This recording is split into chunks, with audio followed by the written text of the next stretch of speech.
My name is Lauren Kendrick. And the night my husband said I wasn't part of his real family, I stopped being part of his future. It happened at our kitchen table, the same spot where we'd shared 5 quiet years of dinners that looked ordinary but felt safe. He had his work boots still dusty from the rail yard, his tone casual as he said, "It's better for Lily to have her real parents together this Christmas." I looked up from my mug and asked, "So you and your ex will play house for 10 days?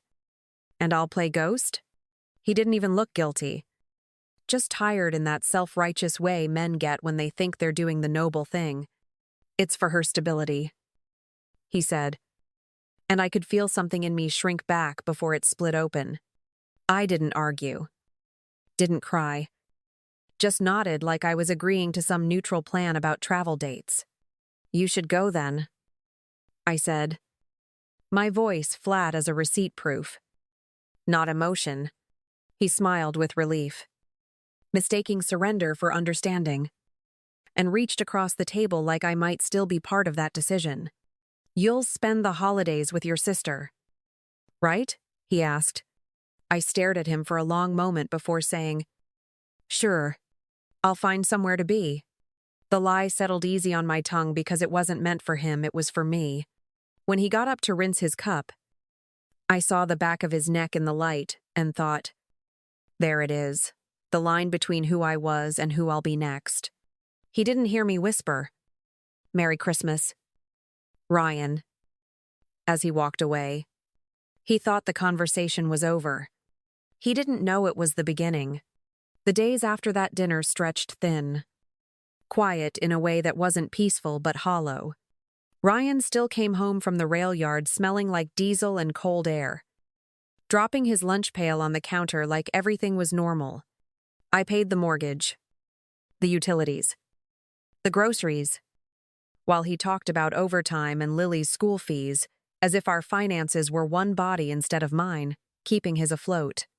"You're good with numbers," he'd say, meaning I'd handle the bills, and I'd answer, "I'm good with responsibility," meaning I always did.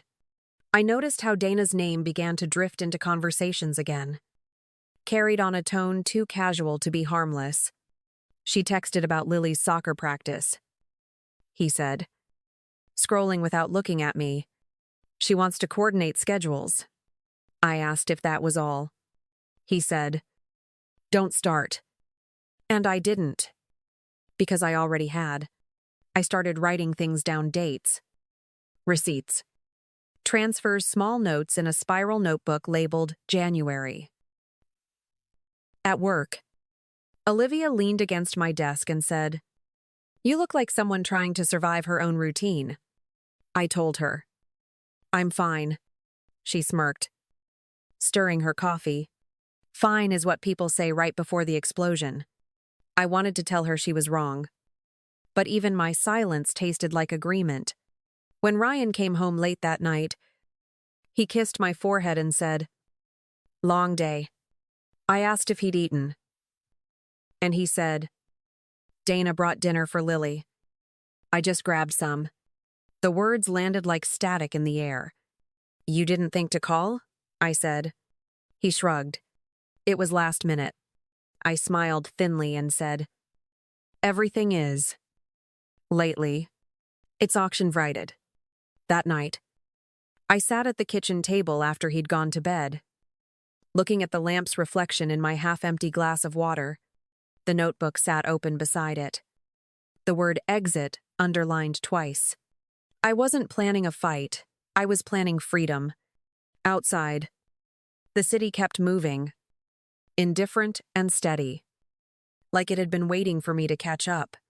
The email arrived on a Wednesday morning, buried between invoices and budget sheets. The subject line read, "Regional controller position, reopened." I had seen it before, 3 times over the past few years, each time deleting it with the same excuse: wrong timing. Too much to lose. But that morning, with Ryan's words still echoing, I opened it and read the first line twice before I whispered, "Let's talk tomorrow. 2. At lunch." Olivia noticed the small lift in my voice. You got news? She asked. I said, an offer? A real one this time.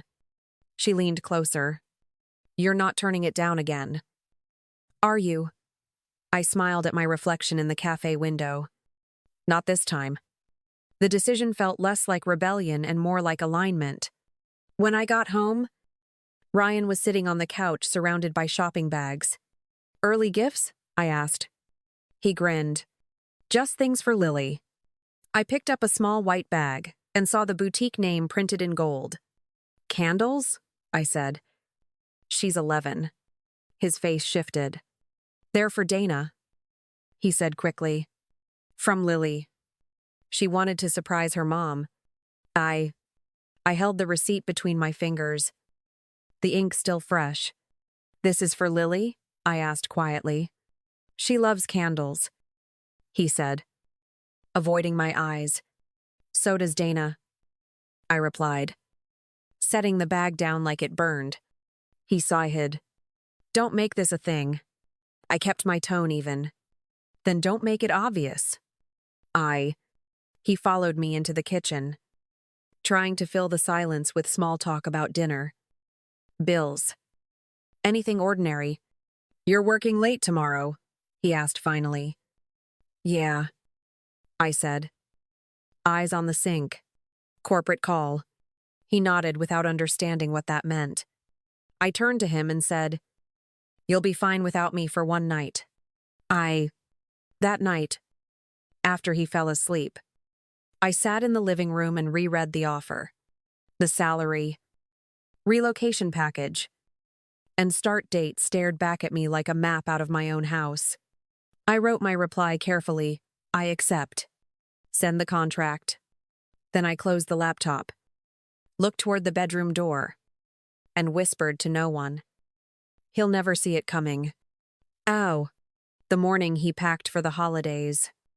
The air felt rehearsed, like a scene he'd practiced alone. He folded sweaters with a calm I didn't recognize and said, You could come later. Maybe after Christmas. I kept my tone steady. No. You said it's for your real family. The words landed between us like a closing door. Quiet and final.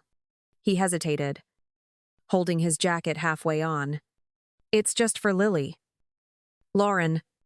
I nodded. Then you should go be the father she remembers. Ah. When the car pulled away, I stood at the window until the taillights disappeared, then turned back toward the desk and opened my laptop. The contract was waiting in my inbox, already signed by corporate. I clicked send on the relocation acceptance, watched the email vanish, and whispered, Merry Christmas to me.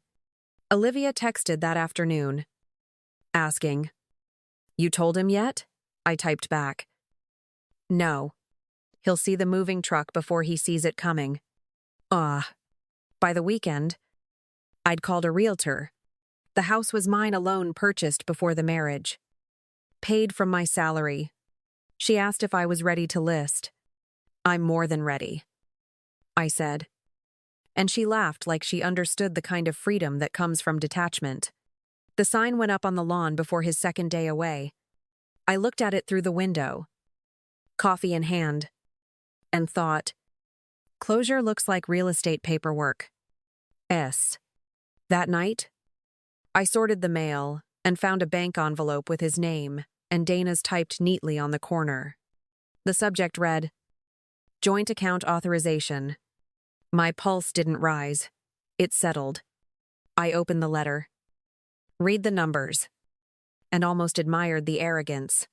He's setting up his future, I said quietly to the empty room. Too bad it's not here. Olivia called the next morning while I boxed up books. You sound calm, she said. I am, I told her. You're really selling the house? She asked. I'm liquidating illusions. She laughed. Sharp and proud. Remind me never to cross you. I smiled. You'd need to matter first. I do. The realtor texted a few hours later.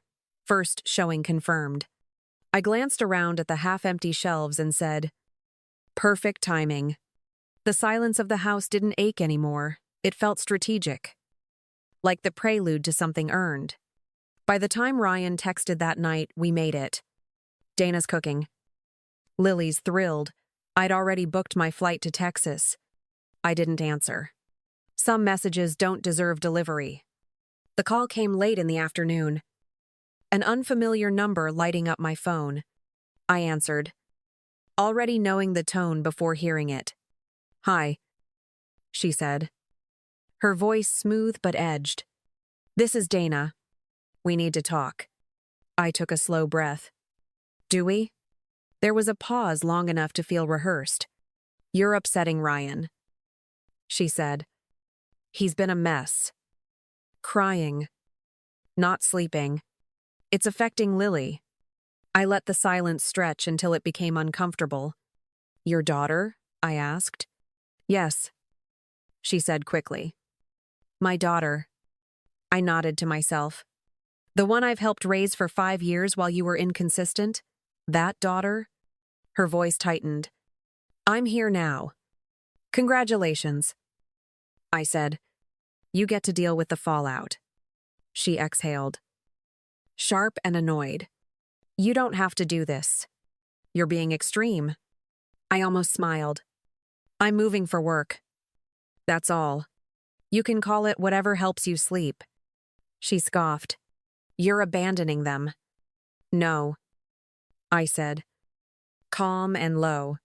I was erased first. Silence pulsed on the line. The kind people fill when they realize they've lost footing. "I don't want drama," she said finally. "But he's here." "You're not. And he's confused." "That sounds like a you problem," I said. "He made choices. You can help him live with them." Her tone sharpened again. "What am I supposed to do with him?" I almost laughed. "You wanted your family back," I said. "Now you've got the mortgage, the bills, and the crying. Good luck." One side. She didn't answer at first. Maybe waiting for me to soften, to play civil.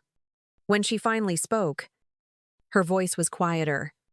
"You really don't care?"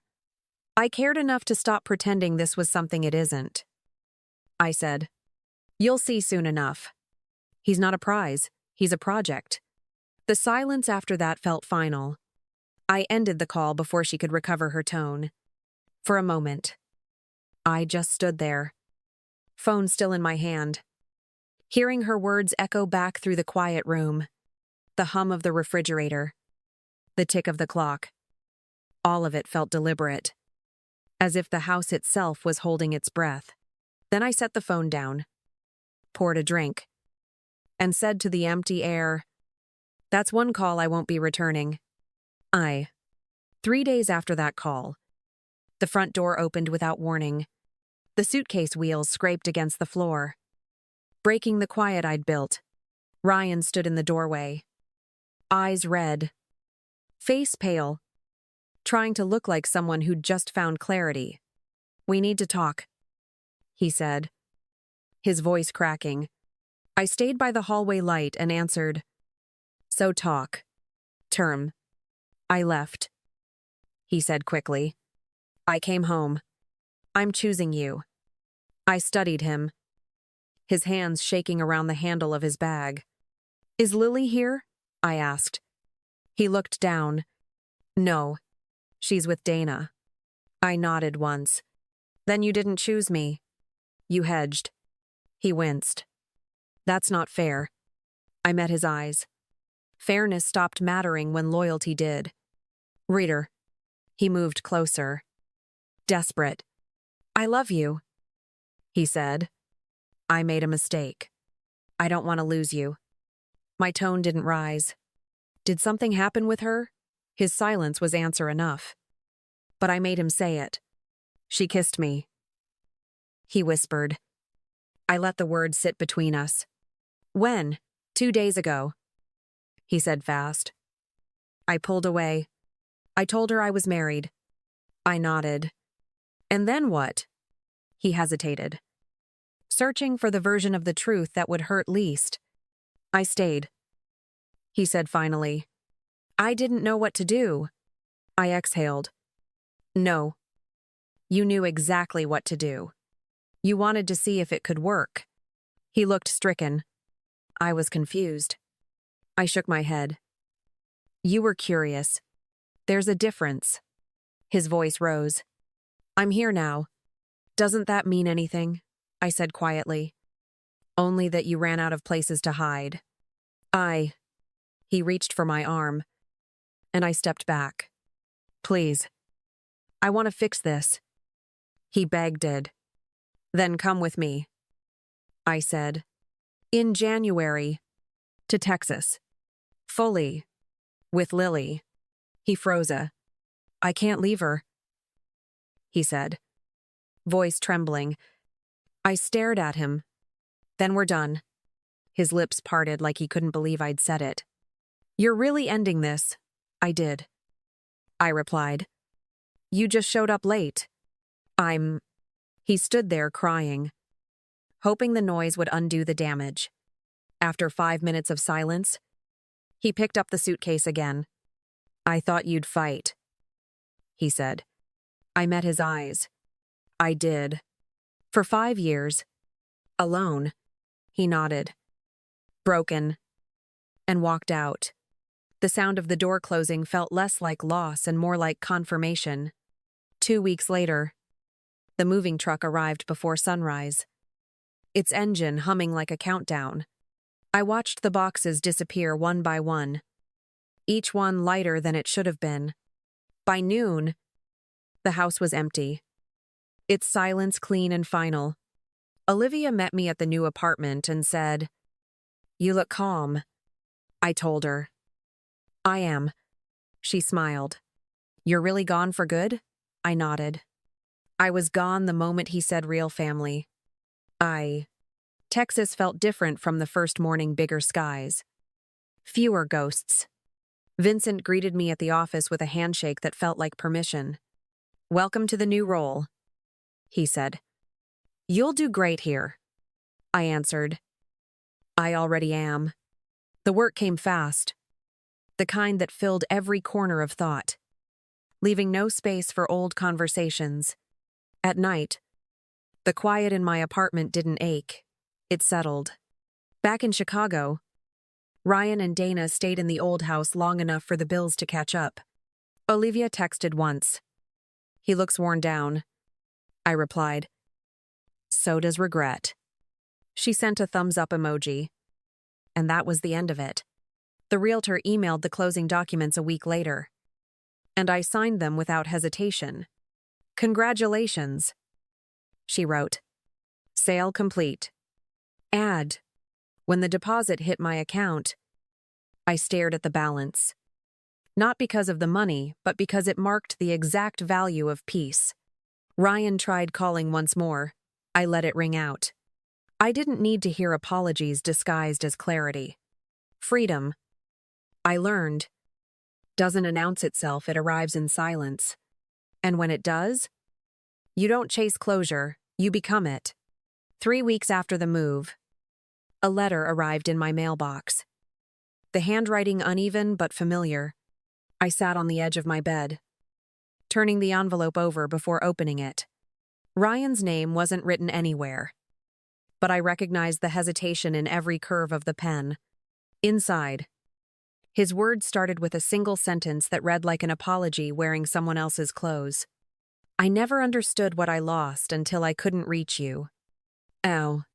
I read it twice, then folded it carefully and set it aside.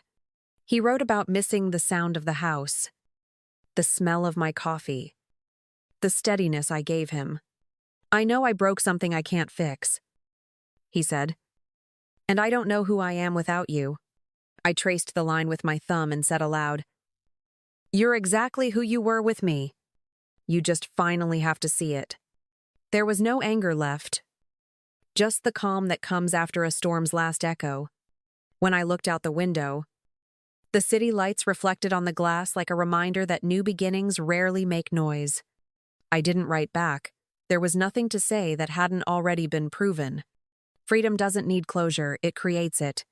The divorce papers were already filed. The sale money cleared. And the silence between us had become permanent architecture.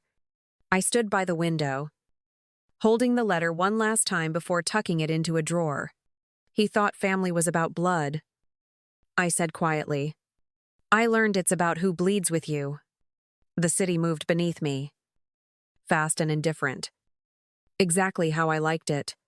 For the first time in years, I didn't feel like I was waiting to be chosen. The waiting was over. I had already chosen myself. Thank you for staying with me through this story. If you've ever been told you weren't part of a real family, this one was for you. Subscribe for more stories of women who choose strength over silence. And tell me, what would you have done when he said those words at the table?